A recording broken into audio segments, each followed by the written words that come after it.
Hi, I'm Sorens. I'm missing you. I hope you're all doing well. Today's social storybook is I Just Want to Do It My Way. My story about staying on task and asking for help by Julia Cook. My name is RJ, and I have my own way of doing things. I sleep with my pajamas on inside out every Friday night.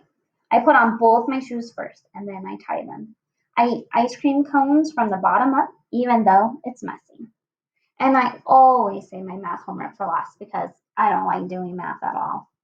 Last week, my teacher called my mom and told her I was having a hard time staying on task, especially during math time. She also told her that I have 7 math papers that I haven't handed in. RJ, where are your math assignments? My mom asked me. Oh, they're in my desk at school, I said. Why didn't you hand them in? Well, I kind of sort of didn't quite get them all the way finished. I don't like to do math. It's really hard on me.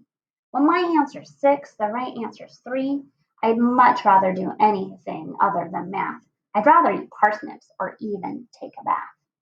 Besides, it's hard for me to concentrate on my math when Norma, the booger picker, is sitting right next to me. I never know when she'll decide to pick and flick, and sometimes she even eats them.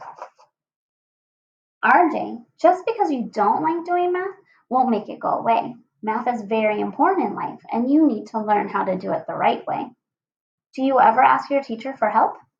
No, it's just easier to do it my way.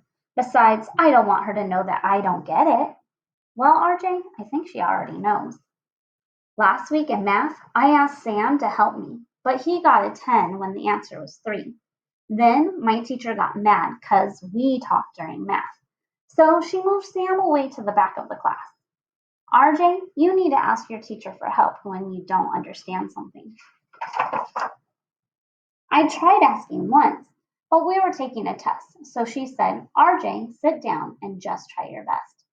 Another time I asked her when I didn't have a clue, and she said, You're interrupting, RJ. Please wait till I'm through.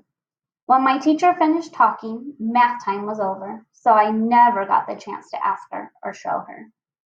Could you have stayed in from recess to ask her how to do it? I can't miss recess to do math. You can't or you won't, my mom asked. Both. The next morning, my mom took me to school early so we could look for my missing assignments in my desk. It took us a while, but we found them, along with a few other papers that were kind of, sort of, not quite all the way finished. RJ, this is ridiculous, my mom said. You should always ask your teacher for help when you don't understand something. You just need to figure out how and when to ask. When you need to ask for help, this is what you should do. Look right at your teacher, look right at the person whose attention you seek. Ask, is now a good time for you to help me? Then clearly explain what it is that you need, and remember to say, thanks for helping me. As soon as I got home from school, my mom looked at me and said, RJ, life as you know it is going to change. And it did. My mom gave me 20 minutes to eat my snack and have free time. Usually I get at least an hour. Then she sat with me at the kitchen table, and together we worked on my halfway done assignment until they were all the way done. I had to sit there for like 46 years. Before I went to bed that night, my dad came into my room to talk to me. RJ, Mom said you had to sit at the kitchen table for 46 years tonight getting your missing assignments done. You need to do a much better job of staying on task so you can finish your work and turn it in on time. That's exactly what my teacher says. Well, RJ, when you start your assignments, you need to try harder to stay on task so you will get further. If you keep on working until you are through, you'll just be amazed at what you're able to do. But I don't like to do it that way, I said. I like to do it my way so I don't have to do the same thing over and over and over for a long, long, long time. Well, son, your way isn't working out very well. Besides, if you stay on task, the over and over part doesn't take that long.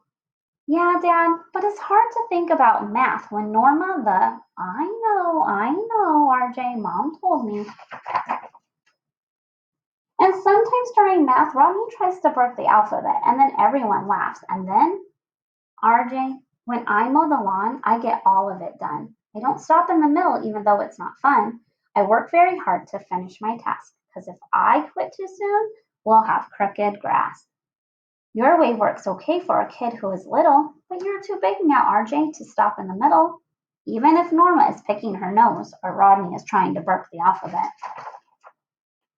The next day I went to school and handed in all of my missing assignments, about 46 years worth. My teacher was so proud of me that she did the happy dance. RJ, she said, I bet it feels great to be all caught up. Now we need to figure out a way to help you stay caught up. First of all, I want you to know that you can always ask me for help if you need it.